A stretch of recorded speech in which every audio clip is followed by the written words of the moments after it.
بسم اللہ الرحمن الرحیم۔ گمنام ہیرو کے معزز ناظرین، السلام علیکم۔ آئیے چلتے ہیں کہانی کی طرف۔ میاں زاہد کو تصویریں کھنچوانے اور عوام میں مقبول ہونے کا بہت شوق ہے۔ شاید مستقبل بعید میں وہ خود کو چیف منسٹر یا گورنر کے روپ میں دیکھ رہا ہے۔ اسی مقصد کے حصول کے لیے وہ سیاست میں بھی بڑی سرگرمی دکھا رہا ہے۔ میں نے زیر لب مسکراتے ہوئے اس بات میں سر ہلایا اور وہ فوٹو گراف شعیب غوری کی جانب بڑھا دیا۔ اپنے پاس رکھ لو، وہ ٹھہرے ہوئے لہجے میں بولا۔ میں نے کہا، میں نے میاں جی کو اپنے ذہن میں رکھ لیا ہے۔ Good, very good. تم میرے اندازے کی تصدیق کر رہے ہو مسٹر وجدان۔ تمہارا یہ اندازہ میرے بارے میں ہے یا میاں زاہد حسین کے بارے میں؟ وہ بولا، تمہارے بارے میں مسٹر وجدان علی۔ تم نے تو میرے بارے میں ایک بات نہیں کی۔ میں نے کہا، پھر میرے بارے میں لگائے کہ گئے کسی اندازے کی تصدیق یا تردید کیسے ہو سکتی ہے؟ وہ چند لمحے خاموشی سے مجھے تکتا رہا، پھر گمبھیر لہجے میں بولا، جب وقت آئے گا تو تمہارے اور تمہارے معاملات کے بارے میں گفتگو رہے گی، جس کے نتیجے میں مجھے یقین ہے ہم بہت گہرے دوست بن جائیں گے۔ میں کندھے اچکا کر رہ گیا۔ شعیب غوری کی بات اس وقت میرے پلے نہیں پڑی تھی، تاہم بعد ازاں اس کا اندازہ درست ثابت ہوا۔ میرے دل میں ایک مرتبہ پھر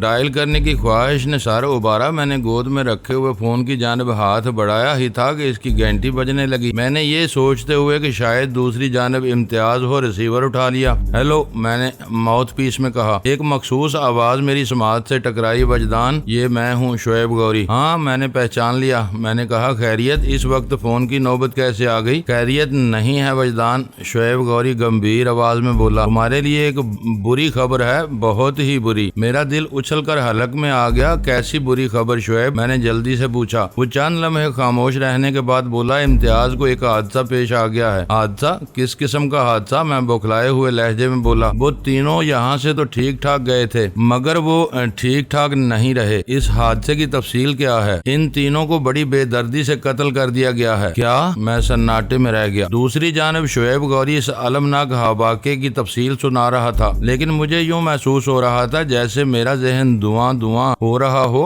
شعیب کی آواز دور کسی گہرے کنویں سے آتی محسوس ہو رہی تھی۔ میری طرف سے کامل خاموشی پا کر شعیب نے پوچھا، وجدان، تم میری بات سن رہے ہو نا؟ ہاں، میں سن رہا ہوں، میں نے اپنی جگہ حاضر ہوتے ہوئے کہا۔ وہ بتانے لگا، آج رات 2 بجے میں نے چند ضروری امور پر امتیاز سے تفصیلی بات کرنا تھی۔ اس نے تمہارے فلیٹ سے رخصت ہونے کے بعد مجھے فون پر تمہارے یہاں بحفاظت پہنچنے کی اطلاع دے دی تھی، لیکن جب میں نے ٹھیک 2 بجے تارک روڈ والے فلیٹ پر فون کیا تو وہاں کال ریسیو نہیں کی گئی۔ اس کوشش میں جب مجھے مسلسل ناکامی ہوئی تو میں نے اپنے ذرائع استعمال کرتے ہوئے کچھ چھان بین کی، اور ابھی تھوڑی دیر پہلے مجھے معلوم ہوا ہے کہ لگ بھگ رات 1 بجے گورا قبرستان کے نزدیک امتیاز کی براؤن مزدا پر زبردست فائرنگ کی گئی ہے، جس کے نتیجے میں وہ تینوں گاڑی کے اندر ہی ہلاک ہو گئے۔ مجھے یوں محسوس ہوا جیسے کسی نے میرے دل پر وزنی ہتھوڑے سے ایک شدید ضرب لگائی ہو۔ میر بخش نے بڑے کٹھن اور صبر آزما لمحات میں میرے کندھے سے کندھا ملا کر دشمنوں کا پتا پانی کیا تھا۔ امتیاز اور روبی بھی میری زندگی میں بہت اہمیت اختیار کر چکے تھے۔ بہت کم عرصے میں وہ بڑی سرعت سے میرے دل میں اتر گئے تھے۔ میں اس جذباتی نقصان کو برداشت نہیں کر سکتا تھا۔ یہ نقصان وجدان اور CFK کو مشترکہ طور پر پہنچایا گیا تھا۔ میں نے غم و غصے کی ملی جلی کیفیت کے درمیان کہا، شعیب، تمہاری تفتیش سے حملہ آوروں کے بارے میں بھی کچھ پتا چلا؟ میں اپنے ان دشمنوں کا سراغ لگانے کی کوشش کر رہا ہوں، وہ بررائی ہوئی آواز میں بولا۔ فی الحال صرف اتنا ہی پتا چلا ہے، ان پر فائرنگ ایک تیز رفتار جیپ سے کی گئی تھی۔ جیپ کا رنگ گرے بتایا جاتا ہے۔ میں گرے جیپ کے ذکر پر اچھل کر رہ گیا۔ بے اختیار میرے منہ سے نکلا، کیا وہ گرے جیپ پجیرو تھی؟ ہاں، بالکل پجیرو ہی سے ان پر گولیوں کی برسات کی گئی ہے، شعیب نے تائیدی انداز میں کہا۔ پھر پوچھا، وجدان، تمہیں کیسے پتا چلا کہ وہ جیپ پجیرو ہو سکتی ہے؟ میں نے اس کے سوال کا جواب دینے کی بجائے کہا، شعیب، ابھی تھوڑی دیر پہلے تم نے مجھے بتایا ہے کہ امتیاز نے میرے فلیٹ سے رخصت ہونے کے بعد تم سے فون پر بات کی تھی۔ ہاں، میں نے یہی بتایا ہے، وہ بولا۔ کیوں، کوئی خاص بات ہے؟ میں الجھ کر رہ گیا۔ شعیب کے انداز سے یہی ظاہر ہو رہا تھا۔ امتیاز نے اسے بوٹ بیسن والے واقعے کے بارے میں کچھ نہیں بتایا۔ میں نے ماؤتھ پیس اس میں کہا ہاں شعیب بات تو خاص ہی ہے، کہو جلدی کہو۔ وہ بتابی سے بولا کیا تمہاری بات سے امتیاز، روبی اور میر بخش کے قاتلوں تک پہنچنے میں کوئی رہنمائی مل سکتی ہے؟ میں نے ٹھہرے ہوئے مگر غمزدہ لہجے میں کہا میرے خیال میں ایسا ہو سکتا ہے، دراصل ریسٹورنٹ سے نکل کر اس فلیٹ کی طرف آتے ہوئے راستے میں ہمارے ساتھ ایک سنگین اور ناقابل فہم واقعہ پیش آ گیا تھا، جس میں ایک گرے کلر پجیرو جیپ نے مرکزی کردار ادا کیا تھا۔ بات کے اختتام پر میں نے اس کے سوال کیا کیا امتیاز نے فون پر تمہیں اس بارے میں کچھ نہیں بتایا تھا؟ بالکل نہیں، وہ قطعیت سے بولا۔ میں نے مختصر الفاظ میں شعیب غوری کو اس عجیب و غریب واقعے کے متعلق بتایا۔ میری بات مکمل ہونے پر اس نے حیرت کا اظہار کرتے ہوئے کہا کمال ہے وجدان، اس قسم کے دشمن میں نے پہلے کبھی دیکھے ہیں اور نہ ان کے بارے میں کہیں سنا ہے، جو خالی گنوں کے ساتھ یوں کاروائی کریں اور پھر موقع پا کر فرار بھی ہو جائیں۔ خاص طور پر تم نے جیپ کے حوالے سے جو کچھ بتایا وہ ناقابل یقین لگتا ہے۔ ایک لمحے کو وہ خاموش ہوا، پھر بات جاری رکھتے ہوئے بولا ویسے میرے لیے سب سے زیادہ حیرت انگیز بات یہ ہے کہ امتیاز نے اتنے بڑے واقعے کا مجھ سے ذکر نہیں کیا۔ وہ تو معمولی سے معمولی بات بھی مجھ سے چھپانے کی کوشش نہیں کرتا۔ میں نے کہا ہاں یہ بات تو میری سمجھ میں بھی نہیں آئی۔ وہ چند لمحے خاموش رہنے کے بعد بولا وجدان میں نے کسی طرح فائرنگ کرنے والی گرے پجیرو کا نمبر معلوم کر لیا ہے۔ کیا تمہارے ذہن میں تم لوگوں کا تعاقب کرنے والی جیپ کا نمبر موجود ہے؟ ہاں موجود ہے، میں نے بے دھڑک کہا۔ وہ نمبر تو گویا میرے ذہن سے چپک کر رہ گیا ہے۔ تعاقب کے دوران میں متعدد بار پجیرو کی نمبر پلیٹ پر میری نگاہ پڑی تھی، پھر جائے وقوع پر خاموش کھڑی اس جیپ کو بھی میں نے بہت غور سے دیکھا تھا۔ وہ ہیجان انگیز انداز میں بولا وجدان پہلی فرصت میں اپنے ذہن سے چپکے ہوئے اس نمبر کو خرچ کر میری طرف اچھال دو۔ میں نے نہایت ہی سکون سے پجیرو کی نمبر پلیٹ پر درج نمبر زبان سے ادا کر دیے 3151 ایگزیکٹلی۔ وہ پرجوش لہجے میں تقریباً چیخ کر بولا یہی نمبر ہے، بالکل یہی نمبر ہے اس گرے پجیرو کا جس نے ہمارے ساتھیوں پر فائرنگ کر کے انہیں موت کے گھاٹ اتارا ہے۔ میں چھوڑوں گا نہیں، بڑی عبرتناک سزا دوں گا انہیں، تم دیکھ لینا وجدان۔ میں بہت جلد اس جیپ کے مالک تک پہنچ جاؤں گا، اس بدبخت اور اس کے بدتینت ساتھیوں کی گردنیں آہنی شکنجوں میں کس کر رکھ دوں گا۔ وہ خاصا جذباتی ہو رہا تھا۔ میں نے کہا شعیب یہ بھی تو ہو سکتا ہے وہ پجیرو چوری کی ہو اور اس کے اصل مالک کو کانوں کان خبر نہ ہو کہ اس کی جیپ کس نوعیت کی سنگین وارداتوں میں ملوث ہو چکی ہے۔ ہاں ایسا ممکن ہے، وہ قدرے سنبھل کر بولا۔ حقیقت جو بھی ہے بہت جلد سامنے آ جائے گی۔ میں کل کا سورج غروب ہونے سے پہلے پہلے اپنے بے گناہ ساتھیوں کے قاتلوں تک پہنچ جاؤں گا وجدان۔ میں نے دکھی لہجے میں اس سے اپنے ساتھیوں کی موجودہ وقوع پذیری کے بارے میں استفسار کیا تو اس نے بتایا کہ ان تینوں کی لاشوں کو ایک سرکاری اسپتال میں پہنچا دیا جائے گا۔ ضروری کارروائی کے بعد پولیس وہ لاشیں ورثہ کے حوالے کر دے گی۔ ورثہ؟ میں نے کہا کچھ کہنے کے لیے منہ کھولا ہی تھا کہ شعیب غوری میری بات کی تہہ تک پہنچ گیا۔ میرا جملہ مکمل ہونے سے پہلے ہی اس نے تسلی امیز انداز میں کہا تم فکر نہ کرو، ان تینوں کی تجہیز و تکفین بڑے مناسب طریقے سے ہوگی۔ میں صبح ہی اس بندوبست میں لگ جاؤں گا۔ ہمارے مخلص ساتھی لوارث افراد کی طرح دفن نہیں کیے جائیں گے۔ میں بھی ان کی تدفین میں شرکت کرنا چاہتا ہوں، میں نے برائی ہوئی آواز میں کہا۔ شعیب غوری بولا ضرور ضرور، میں تمہیں بر وقت اس کی اطلاع دے دوں گا۔ میں خود تمہارے ساتھ قبرستان چلوں گا وجدان، لیکن ہمیں اپنے حلیوں میں مناسب تبدیلی کرنا ہوگی کیونکہ اس امکان کو نظر انداز نہیں کیا جا سکتا کہ وہاں ہمارے دشمنوں میں سے کوئی نہ کوئی ضرور موجود ہوگا۔ تم بالکل ٹھیک کہہ رہے ہو شعیب، میں نے اس کی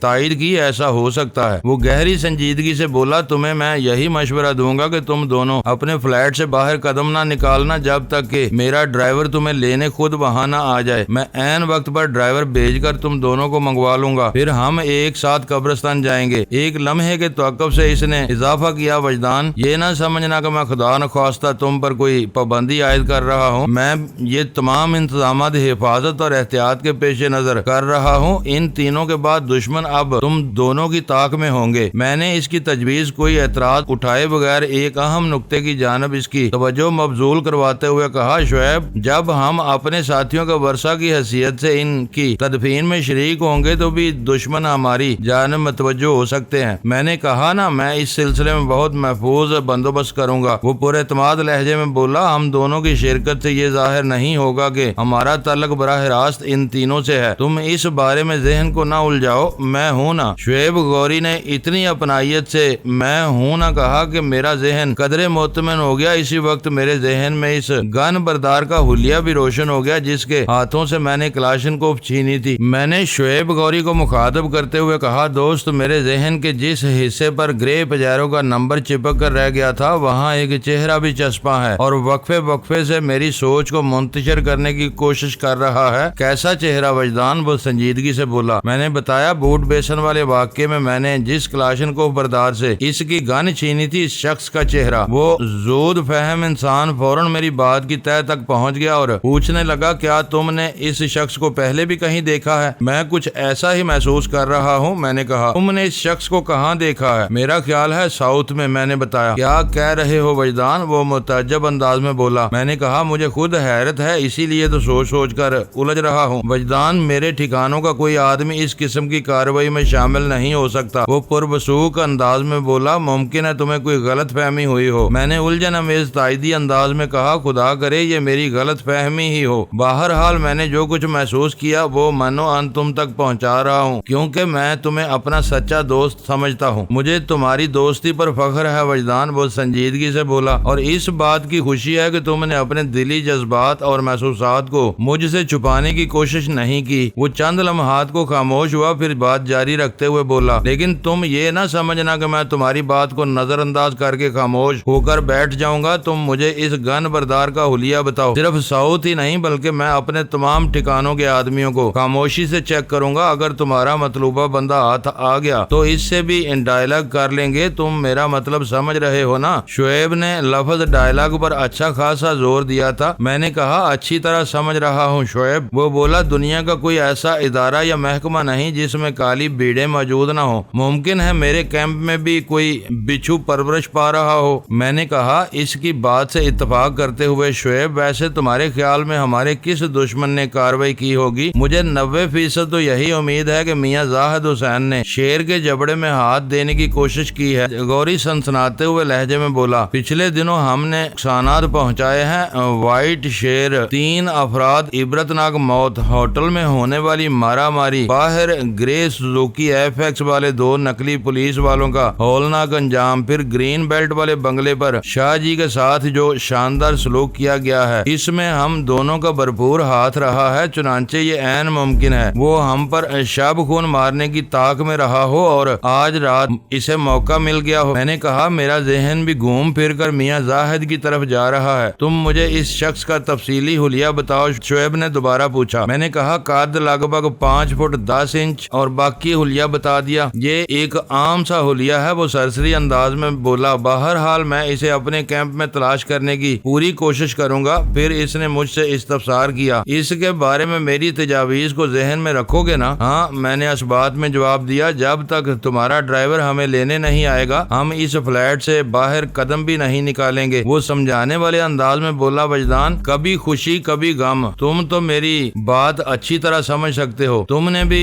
بڑی ہنگامہ خیز زندگی گزاری ہے، آگ کے دریا کو پار کرتے ہوئے یہاں تک پہنچے ہو۔ وہ چند لمحات تک خاموش رہنے کے بعد بولا، میرے اپنے ساتھیوں کے اندوہناک موت کا یقیناً بہت دکھ ہے۔ اس صدمے کو اپنی اپنی برداشت کے مطابق سہیں گے، اس کے ساتھ ہی زندگی کے چکر میں کسی قسم کا تعطل بھی نہیں ہونے دیں گے۔ کل جب میرا ڈرائیور تمہیں لینے آئے تو ڈائری کے وہ اہم ترین صفحات اپنے پاس رکھنا نہ بھولنا۔ شعیب کی باتوں سے صفاقی ٹپکتی تھی، لیکن وہ مجھے باتیں قطعاً بری نہیں لگی، کیونکہ وہ زندگی کی حقیقت بیان کر رہا تھا۔ میں بھی اسی سوچ کا حامل تھا کہ سکھ دکھ کے سائے میں زندگی کے پہیے کو مسلسل حرکت میں رہنا چاہیے۔ تم فکر نہ کرو شعیب، میں نے ٹھوس لہجے میں کہا، مجھے اپنا وعدہ یاد ہے، میں نے تم سے یہی کہا تھا نا، کل وہ صفحات میں تمہارے حوالے کر دوں گا، تو اس کا ہرگز یہی مطلب تھا کہ میں ایسا ہی کروں گا۔ آگے پیچھے کے 2 صفحات پر مشتمل ڈائری کا وہ نہایت ہی قیمتی ورک ہر وقت میری پینٹ کی ایک خفیہ جیب میں موجود رہتا تھا۔ میں نے دانستہ شعیب سے دوسرے دن کا وعدہ کیا تھا، اگر میں چاہتا تو اسی ملاقات کے دوران میں وہ ورک اس کے حوالے کر سکتا تھا۔ اوکے شعیب ٹیلی فونک گفتگو کو ختم کرتے ہوئے بولا، اب تم سو جاؤ، کل کا دن بہت ٹف ہے ہمارے لیے، ٹف بھی اور رف بھی، میں نے دانت پیستے ہوئے کہا۔ پھر ہمارے درمیان وہ رابطہ ختم ہو گیا۔ حالت نیند میں ساحل کی معصومیت میں بے پناہ اضافہ ہو جاتا تھا۔ میں واپس بیڈ روم میں آیا تو وہ بدستور سو رہی تھی۔ وہ لگ بھگ 1:30 بجے سو گئی تھی اور اس وقت 4 بجنے والے تھے۔ شعیب سے فون پر ہونے والی گفتگو میں وقت گزرنے کا احساس ہی نہیں ہوا تھا۔ میں جن جذباتی اور صدماتی کیفیات سے گزر رہا تھا، ان میں کسی قسم کے رومانس کی گنجائش نہیں تھی، لیکن ساحل کے نزدیک پہنچتے ہی میرا دل بے طرح مچل اٹھا۔ وہ بڑی بے فکری اور پرسکون کی نیند سو رہی تھی۔ میرے جی میں آئی کہ اس کی نیت بھر کر اسے پیار کروں۔ پتہ نہیں پچھلے کچھ دنوں سے مجھے کیا ہو گیا تھا، ساحل کے پاس پہنچتے ہی میں بے اختیار ہو جاتا تھا۔ ساحل کے اندر کوئی ایسی شے ضرور موجود تھی جو مجھے کمزور بنا دیتی تھی، یا یوں کہہ لیں وہ دھیرے دھیرے میری کمزوری بنتی جا رہی تھی۔ میں پیشانی چومنے کے لیے اس کے چہرے پر جھکا ہی تھا کہ یک بارگی اس نے آنکھیں کھول دی۔ مجھے یوں محسوس ہوا کہ وہ پہلے سے جاگ رہی تھی، بس آنکھیں بند کیے سوتی بنی ہوئی تھی، یا پھر یہ بھی ہو سکتا تھا میری گرم سانسوں کے لمس نے اسے گہری نیند سے جگا دیا ہو۔ ان لمحات میں میرے تنفس میں جہنمی حدت سرایت کر گئی تھی۔ ساحل کی آنکھیں کھولنے پر میں ہڑبڑا کر پیچھے ہٹا تو وہ اپنی گردن پر ہاتھ پھیرتے ہوئے بولی، پانی، مجھے شدید پیاس محسوس ہو رہی ہے۔ میں ایک گہری سانس لے کر بیڈ سے نیچے اتر آیا، پھر فریج میں سے ٹھنڈے پانی کا ایک گلاس لا کر ساحل کے ہاتھ میں تما دیا۔ اس دوران میں وہ اٹھ کر بیٹھ چکی تھی۔ اس نے ایک ہی سانس میں ٹھنڈا پانی اپنے حلق میں انڈیلا، پھر میرے چہرے کو گھورتے ہوئے بولی، کیا بات ہے وجدان، تم کچھ پریشان نظر آ رہے ہو؟ وہ گہری لڑکی میری فکر مندی کو بھانپ گئی تھی۔ میں نے نہایت سنجیدگی سے کہا، کچھ نہیں ساحل، میں اس وقت بہت زیادہ پریشان ہوں، بلکہ غمزدہ اور دکھی ہوں۔ کیا ہوا؟ کیا ہو گیا وجدان؟ وہ بے پناہ اضطرار کے ساتھ بولی، تمہارے لیے ایک بہت ہی بری خبر ہے میرے پاس۔ میں نے شکستہ لہجے میں کہا، تمہارے لیے اس طرح کہہ رہا ہوں کہ میں وہ خبر پہلے ہی سن چکا ہوں۔ وہ بے چینی سے بولی، کچھ بتاؤ بھی تو صحیح۔ پھر وہ اپنے سینے پر ہاتھ رکھتے ہوئے بولی، لارڈ بدھا خیر کرے۔ اگلے 10 منٹ میں نے ساحل کو اپنے ساتھیوں کے پیش آنے والے اندوہناک واقعے کے بارے میں بتایا۔ میر بخش اور روبی سے اس کی گہری دوستی ہو چکی تھی۔ امتیاز بھی ہمارا مخلص دوست تھا۔ ہم درد اور جان نثار دوستوں کی موت پر جتنا دکھی انسان کو ہونا چاہیے، ساحل اس حقیقی کیفیت سے گزر رہی تھی۔ میں نے اسے شعیب غوری سے ہونے والی گفتگو اور گرے پجیرو کے بارے میں بتایا۔ شعیب کی طرح ساحل کا بھی یہی اندازہ تھا کہ وہ حملہ میاں زاہد حسین کی کارستانی ہو سکتا تھا۔ میں نے کہا، زیادہ امکانات تو اسی بات کے ہیں، لیکن میرا ذہن گرے جیپ کے غیر منطقی اور ان نیچرل رویے پر اٹکا ہوا ہے۔ بوٹ بیسن کے نزدیک جو کچھ ہوا وہ میرے حلق سے نہیں اتر رہا۔ اگر گرے پجیرو والے میاں زاہد کے بھیجے ہوئے تھے تو ان کا بگوڑا پن سمجھ سے باہر ہے۔ وجدان، بوٹ بیسن والی سڑک پر آج رات جو کچھ پیش آیا، اس میں بہت سی ایسی باتیں ہیں جن کی توجیہ فی الحال نظر نہیں آتی۔ ساحل نے گمبھیر لہجے میں کہا، تم ایک گرے جیپ پر ہی کیوں الجھ رہے ہو؟ ساحل نے یہ سوال ایسے انداز میں کیا تھا میں چونک اٹھا، پھر بے ساختہ میرے منہ سے نکلا، تمہارا اشارہ کس طرف ہے؟ وہ مزید سنجیدہ ہو گئی، کیا تم اس سفید بلی کو بھول گئے؟ ساحل کے اس سوال نے میرے رگوں پہ میں ایک کرنٹ سا دوڑا دیا اور نگاہ کے سامنے اسے جھپٹا مار سفید بلی کا سراپا ابھر آیا، جس نے کلاشنکوف بردار کے حواس کی ایسی کم تیسی کر دی تھی۔ وہ آنے باہر میں تاریکی سے نمودار ہوئی تھی اور اپنا کام کر کے پلک جھپکتے میں تاریکی ہی کا حصہ بن گئی تھی۔ اس کا یہ کام ہمارے لیے نہایت مفید ثابت ہوا تھا۔ ساحل کے یاد دلانے پر مجھے حیرت ہونے لگی کہ میں اب تک اس غیر معمولی جسامت کی بلی کو کیوں بھولا ہوا تھا۔ ممکن ہے یہ حالات کا اثر ہو۔ بوٹ بیسن والی اس سڑک پر ہم ہنگامی صورتحال سے گزرے تھے اور فلیٹ پر پہنچنے کے بعد بھی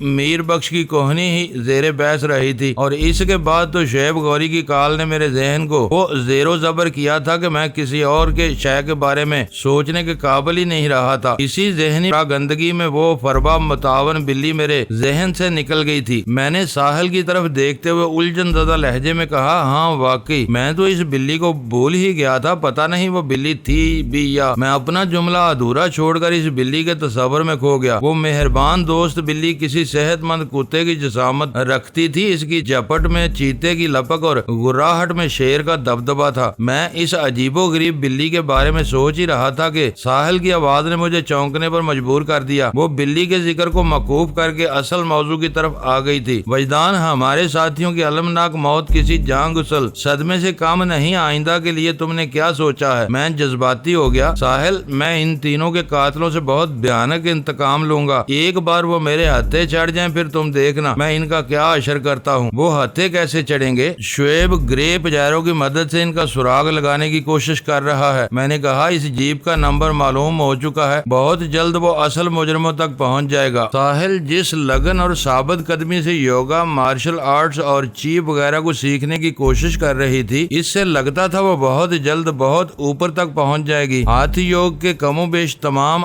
آسن وہ بڑی سہولت سے لگانے لگی تھی۔ اسی طرح مارشل آرٹس میں وہ ہلکی پھلکی فائٹ تک پہنچ گئی تھی اور چی کی مخصوص مشق نے اسے اس قابل کر دیا تھا کہ وہ بآسانی 50 گرام تک کی اشیاء کو متحرک کر لیتی تھی۔ ہم فلیٹ سے نکلنے لگے تو میں نے فلیٹ کی چابیوں کے ساتھ ہی گاڑی کی چابیاں بھی اٹھا لی۔ ساحل نے میرے اس عمل پر سوالیہ نظر سے مجھے دیکھا اور کہا، میں تو سمجھ رہی تھی کہ ہم صرف ٹہلنے جا رہے ہیں، ہم ٹہلیں گے بھی۔ میں نے فلیٹ کو لاک کرتے ہوئے کہا، لیکن مناسب اور موزوں جگہ دیکھ کر، ورنہ رات کے اس پہر ہماری چہل قدمی پولیس والوں کو سخت ناگوار گزرے گی اور خواہ مخواہ ہمیں ان کے ناقابل جواب سوالات کا سامنا کرنا پڑے گا۔ ایک لمحے کے توقف سے میں نے اضافہ کیا، گاڑی پاس ہوگی تو ہم کہیں بھی جا سکتے ہیں۔ جب ہم اپنی گاڑی میں بیٹھ کر بلڈنگ سے نکلے تو چوکیدار نے ہمیں ایک بھرپور سلام کیا۔ ساحل نے کہا، وجدان، اگر اس دوران میں شعیب گوری کا فون آ گیا تو میرا خیال ہے وہ 9 بجے سے پہلے فون نہیں کرے گا۔ میں نے گاڑی کو چائنا ٹاؤن کی طرف موڑتے ہوئے کہا، اس وقت تک ہم واپس آ جائیں گے۔ ساحل پر پہنچ کر ہم تقریباً آدھا گھنٹہ ننگے پاؤں ریت پر ٹہلتے رہے۔ ذہن تھوڑا پرسکون تو ہوا، لیکن اپنے 3 ساتھیوں کی اموات کا صدمہ اتنا باری تھا کہ بے کلی میں خاطر خواہ کمی نہ آ سکی۔ انتقام ایک لاوے کی صورت میں رگوں پہ کو جلا رہا تھا۔ میں نے جنجلاہٹ امیز انداز میں کہا، ساحل چلتے ہیں۔ اس نے اس بات میں سر ہلایا، پھر ہم دونوں ایک دوسرے کا ہاتھ تھامے واپس گاڑی میں آ گئے۔ جب میں نے نیلی شراٹ کو سٹارٹ کر کے آگے بڑھایا تو ساحل نے پوچھا، وجدان، میرا ذہن ایک مسئلے میں الجھا ہوا ہے، کیا اس سلسلے میں تم میری کچھ مدد کر سکتے ہو؟ کس سلسلے میں؟ میں نے دھیمے انداز میں استفسار کیا۔ وہ جواب دینے کی بجائے ہنگامی لہجے میں بولی، اور رے یہ تم کہاں جا رہے ہو؟ ہماری بلڈنگ کی جانب جانے والا راستہ تو پیچھے رہ گیا۔ جانتا ہوں، میں نے سنجیدگی سے ڈرائیونگ جاری رکھتے ہوئے کہا، میں ایک بہت خاص جگہ جا رہا ہوں، تم اپنا مسئلہ بتاؤ جو تمہارے ذہن کو الجھا رہا ہے۔ اس دوران میں ساحل گاڑی کے ڈیش بورڈ سے ہلکی پھلکی چھیڑ چھاڑ میں مصروف تھی۔ شراٹ چونکہ بالکل نئی نکور تھی، اس لیے اسے چھونے اور چیک کرنے کا خواہ مخواہ دل چاہتا تھا۔ میں نے ڈرائیونگ سیٹ سنبھالتے وقت صرف فیول انڈیکیٹر ڈائل پر ایک اچٹتی سی نظر ڈالی تھی اور یہ دیکھ کر مطمئن ہو گیا تھا کہ ڈائل کا کانٹا ٹینکی فل ہونے کا اعلان کر رہا تھا۔ ساحل کی چھیڑ چھاڑ نے رنگ دکھایا۔ اس نے جیسے ہی ایک خانے کو کھولا، ایک بڑے سائز کا لفافہ اچھل کر باہر آ گیا۔ بے ساختہ اس کے منہ سے نکلا، یہ کیا ہے؟ وہ لفافہ ساحل کی گود میں گرا تھا۔ میں نے کہا، کھول کر دیکھو، پتہ چل جائے گا۔ تمہاری طرح میں بھی اس گاڑی میں پہلی بار بیٹھا ہوں، جتنی اجنبی تم ہو میں بھی اتنا ہی ہوں۔ وہ ٹٹولتی ہوئی نظروں سے مجھے دیکھتی رہی، پھر ایک گہری سانس خارج کرتے ہوئے مبہم سے لہجے میں بولی، کیا ہم واقعی اجنبی ہیں؟ یہ ایک عام سا سوال تھا اور موقع محل کی مناسبت سے بھی تھا، لیکن ساحل کے استفسار کا انداز خاص تھا، اس لیے مجھے چونکنا پڑا۔ میں کوئی جواب دینے کے بارے میں سوچ ہی رہا تھا کہ وہ بڑبڑاتے ہوئے لفافہ کھولنے میں مصروف ہو گئی۔ پتہ نہیں ہم کب تک اجنبی رہیں گے۔ میں اس کے اس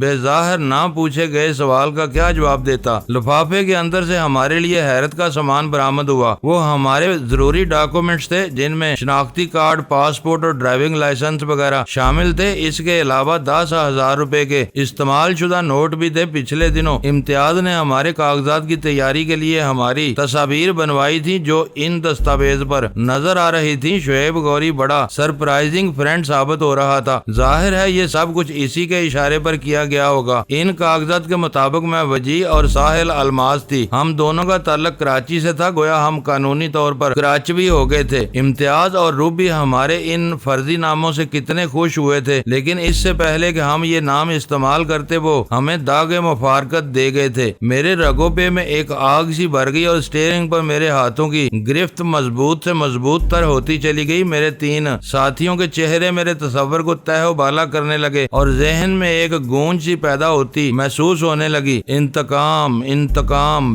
بھیانک انتقام۔ ساحل نے فوری طور میری کیفیت کو بھانپ لیا۔ اس نے جلدی سے تمام کاغذات لفافے میں ڈال کر اسے ڈیش بورڈ کے خانے میں رکھا اور میری جانب متوجہ ہوتے ہوئے بولی، وجدان، تمہاری طبیعت مجھے ٹھیک نظر نہیں آ رہی، چلو واپس چلتے ہیں، تم جذبات میں غلط سوچ رہے ہو۔ وہ میرے بازو پر ہاتھ رکھتے ہوئے بولی، مجھے یوں محسوس ہوا جیسے کسی نے داغ دل پر ٹھنڈا مرہم رکھا ہو۔ اس نے کہا، ان کی موت میں تمہارا کوئی ہاتھ ہے اور نہ ہی کوئی لغزش۔ تم خود کو مورد الزام نہ ٹھہراؤ۔ ابھی تک تو یہ بھی تصدیق نہیں ہوئی کہ مزدہ پر فائرنگ کرنے والی گرے پجیرو وہی تھی جس نے ہمیں بوٹ بیسن کے علاقے میں گھیرا تھا۔ تصدیق ہو چکی ہے ساحل، میں نے مضبوط لہجے میں کہا۔ وہ قدرے چڑھ کر بولی، تصدیق کرنے والا شعیب گوری ہے اور یہ ضروری نہیں کہ اس کی زبان سے نکلا ہوا ایک ایک لفظ حقیقت حقیقت کا درجہ رکھتا ہو وہ بھی ہماری طرح انسان ہے. اسے اندازہ لگانے یا نتیجہ اخذ کرنے میں غلطی ہو سکتی ہے. اس بات میں کسی غلطی کا امکان نہیں ہے ساحل. میں نے دو ٹوک لہجے میں کہا. پھر اسے گرے پجاروں کی نمبر پلیٹ کے بارے میں تفصیل سے آگاہ کرنے کے بعد کہا ہمیں گھیرنے والی اور مزدہ پر فائرنگ کرنے والی پجاروں کا نمبر 1 ہے 3151. اس کا مطلب یہی ہوا نا؟ کسی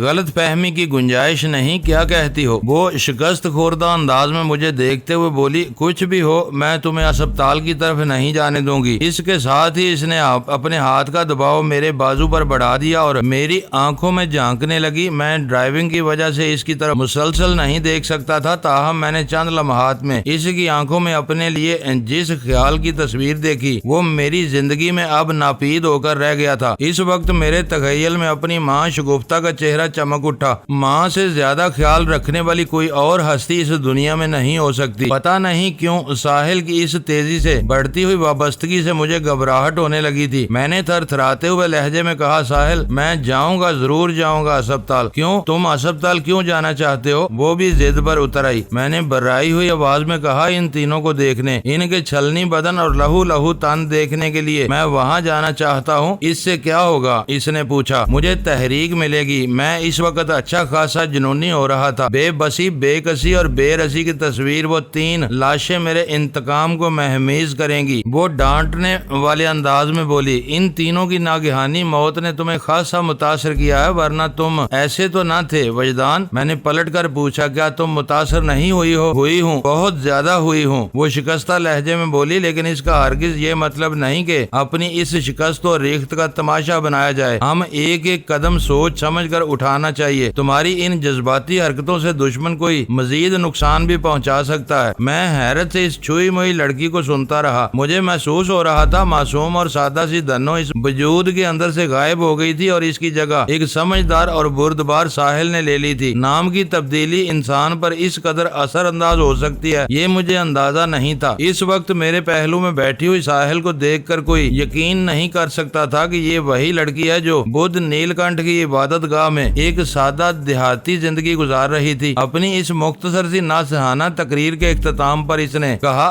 گاڑی موڑ لو وجدان، میں تمہیں ہرگز اسپتال کی طرف نہیں جانے دوں گی. ساحل کا لہجہ اتنا دو ٹوک اور مستحکم تھا کہ مجھے اس میں تحکم کا احساس ہوا. اس تحکم میں اپنائیت اور خلوص کوٹ کوٹ کر بھرا ہوا تھا. میری وحشت اور سرکشی پر جیسے کسی نے منو یک بستہ پانی ڈال دیا تھا. اپنے اندر دور کہیں بہت دور مجھے بے بسی کا شدید احساس ہوا. میں نے سرایت کرتی ہوئی ایک نگاہ اس پر ڈالی اور کسی انجانے جذبے کے تحت اس کی بات مان لی. میں نے اپنے انگوٹھے کے ہلکے دباؤ کی مدد سے خنجر کی دار کو چیک کیا اور تسلی بخش انداز میں گردن ہلا دی. یہ وہی ظالم خنجر تھا جس کے لمحاتی کرشمے نے میاں زاہد حسین کے ایک خاص آدمی شاکر علی کی رگے پا کا مزاج پوچھا تھا. میں نے خنجر کی کارکردگی کی تعریف کی تو امتیاز نے یہ خنجر مجھے بطور تحفہ دے دیا. اس وقت کوئی نہیں جانتا تھا ایک روز یہی خنجر امتیاز کے قاتلوں پر آسمانی بجلی بن کر گرے گا اور انہیں اتنے ٹکڑوں میں تقسیم کر دے گا کہ دنیا کا کوئی کمپیوٹر اس تعداد کو شمار نہیں کر سکے گا. امتیاز اور میر بخش کا تصور میرا سینہ سلگا دیتا تھا اور منہ بولی بہن روبی کی یاد مجھے ملول و غم زدہ کر دیتی. یہ میری برداشت تھی کہ میں اپنے پیاروں کے صدمات میں اپنے آنسو روک کے بیٹھا تھا، ورنہ میری جگہ اور کوئی ہوتا تو شاید داڑے مار مار کر رو دیتا. دراصل میں نے بچپن ہی سے رونگٹے کھڑے کر دینے میری زندگی گزاری تھی جس میں قدم قدم پر مجھے جذباتی دکھ سہنے پڑے تھے. اس وجہ سے بھی میں خاصا حوصلہ مند ہو گیا تھا. ساحل اس وقت کچن میں ناشتہ بنا رہی تھی. میں اس کی محبت بھری ضد سے مجبور ہو کر واپس آ گیا تھا اور اسی کی فرمائش پر میں نے 2-3 گھنٹے کی نیند بھی لے لی تھی. ان صدماتی لمحات میں وہ کسی شفیق اور مہربان نرس کا رول ادا کر رہی تھی. ہم ناشتے سے فارغ ہوئے ہی تھے کہ ٹیلی فون کی گھنٹی بج اٹھی. وال کلاک 10 بجے کا وقت بتا رہا تھا. میں نے ریسیور اٹھا کر کان سے لگاتے ہوئے دھیمے لہجے میں کہا ہیلو وجدان مبارک ہو. ایئر پیس میں شعیب غوری کی آواز ابری. میں سمجھ نہیں سکا وہ کس سلسلے میں مجھے مبارکباد پیش کر رہا تھا. میں نے کہا اس مبارکباد کی کچھ وضاحت کرو گے؟ وہ ٹھہرے ہوئے لہجے میں بولا میں نے ایک خاص معاملے میں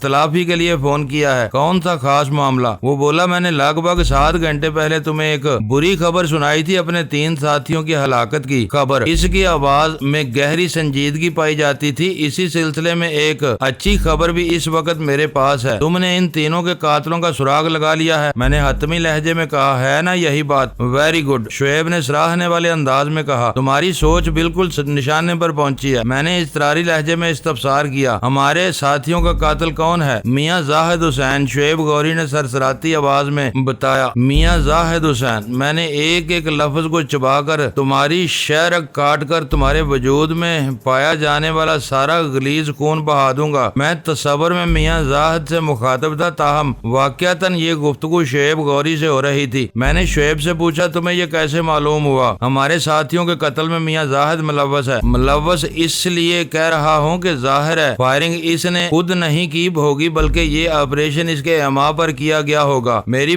بات پوری ہونے سے پر شعیب غوری نے بتایا، پجیرو 3151 کا معاملہ تو صاف ہو گیا۔ میں نے اپنی کوشش سے اس کے مالک کا پتہ چلا لیا، وہ یعقوب عرف کوبا نامی ایک شخص کی ملکیت ہے اور کوبا زاہد حسین کا خاص آدمی ہے۔ اب تم میری بات کو سمجھ گئے ہوگے۔ ایک لمحے کا توقف کر کے اس نے اضافہ کیا، یہ کوبا تمہارے لیے اجنبی تو نہیں؟ بالکل نہیں، میں نے قطعیت سے کہا۔ 1-1.5 ماہ پہلے میں نے گرین بیلٹ والے بنگلے میں اس شخص کی اچھی طرح درگت بنائی تھی۔ شعیب نے کہا، میرا خیال ہے کوبا کسی مناسب موقع کی تلاش میں تھا۔ مجھے پتا چلا ہے کہ کوبا تمہیں اپنے بھائی اسحاق کا قاتل سمجھتا ہے۔ حالانکہ میں نے دانستہ جملہ ادھورا چھوڑ دیا۔ وہ جلدی سے بولا، جانتا ہوں، سب جانتا ہوں۔ اسحاق اور اس کے 2 شراڈ نشین ساتھیوں کی موت CFK کے کھاتے پر درج ہے۔ وہ کھاتا جو میرے پاس ہے، ورنہ اس شہر کی عوام کو تو یہی باور کرایا گیا تھا کہ اس خون ریز واقعے میں راہ کے 2 خطرناک ایجنٹوں کا ہاتھ ہے۔ موجودہ واقعے سے تو یہی لگتا ہے میاں زاہد اور کوبا بھی یہی سمجھتے ہیں۔ میں نے گمبھیر لہجے میں کہا، گرین بیلٹ والے بنگلے پر شاکر علی نے کوبا سے میرا تعارف اسی حوالے سے کرایا تھا، جبکہ تم اچھی طرح جانتے ہو ہمیں اس واردات میں ملوث کرنے والا میاں زاہد ہی تھا۔ میاں زاہد بہت ہی کایاں اور چال باز شخص ہے۔ شعیب نے کہا، کیا حقیقت ہے اور کیا فسانہ؟ یہ بات وہ بخوبی جانتا ہے۔ وہ کوبا پر جذباتی دباؤ ڈال کر اسے تمہارے سامنے لے آیا ہے۔ کوبا کو اس نے باور کرا دیا ہوگا کہ تم ہی اس کے بھائی کے قاتل ہو۔ یہ کام میاں زاہد کے لیے چندہ مشکل نہیں، آخر وہ ان سب کا باس ہے۔ میں گہری سوچ میں ڈوب گیا۔ گرین بیلٹ والے بنگلے پر میں اور امتیاز میر بخش کو رہا کروانے گئے تھے۔ یہ 2 کردار اب اس دنیا میں نہیں تھے، یعنی امتیاز اور میر بخش، مگر وہ 2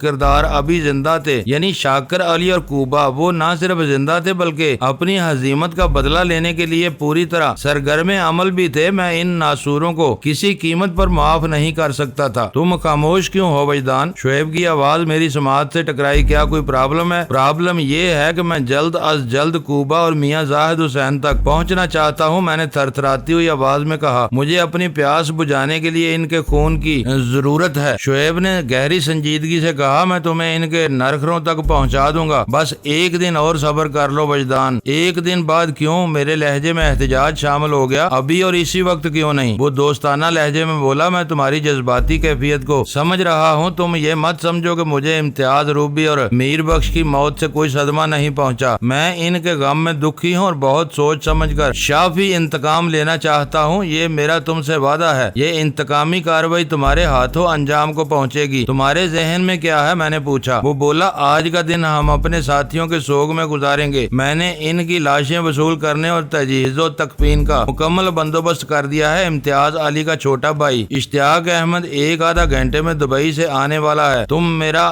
مطلب سمجھ رہے ہو نا؟ چھوٹا بھائی اور دبئی کے الفاظ پر اس نے قدرے زور ڈالا تھا کہ میں بخوبی اس کا مطلب سمجھ گیا تھا۔ میں نے اس بات میں جواب دیا تو وہ بات کو آگے بڑھاتے ہوئے بولا، شام کو 5 اور 6 بجے کے درمیان تدفین کا پروگرام ہے۔ تم 4 بجے تک ساؤتھ آ جاؤ، ہم ایک ساتھ قبرستان چلیں گے۔ اوہ، ساؤتھ کے ذکر پر مجھے یاد آیا کہ میں نے تمہارے شک کی تصدیق یا تردید کے لیے اپنے تمام اسٹاف کو چیک کر لیا ہے۔ تمہارے بتائے ہوئے حلیہ کا کوئی شخص ان میں شامل نہیں۔ اب میں یہی کہوں گا، تمہیں کوئی غلط فہمی ہوئی ہے۔ ویسے اگر تم کہو گے تو میں اپنے پورے اسٹاف کو شناخت پریڈ کرا دوں گا۔ اس کی ضرورت نہیں، میں نے ٹھہرے ہوئے لہجے میں کہا۔ مجھے تمہاری زبان پر اعتبار ہے۔ پھر پوچھا، کیا تم نے صرف ساؤتھ کو چیک کیا ہے؟ میں کوئی بھی کام کچا نہیں کرتا وجدان۔ وہ ٹھوس انداز میں بولا، میں نے 5 مقامات کی چھان بین کی ہے۔ میں مطمئن ہو گیا۔ شعیب نے کہا، تم تو ابھی تک فلیٹ سے باہر نہیں نکلے ہوگے اور ظاہر ہے کوئی اخبار بھی تمہاری نظر سے نہیں گزرا ہوگا۔ کیوں، کوئی خاص خبر؟ میں نے پوچھا۔ وہ بولا، گورا قبرستان والے اس اندوہناک واقعے سے پولیس والوں نے بڑی آسانی سے جان چھڑا لی ہے۔ آج کے تقریباً سبھی اخبارات میں اس قاتلانہ کارروائی کی خبریں خبریں چھپی ہیں جسے دہشت گردوں کی معمول کی سرگرمی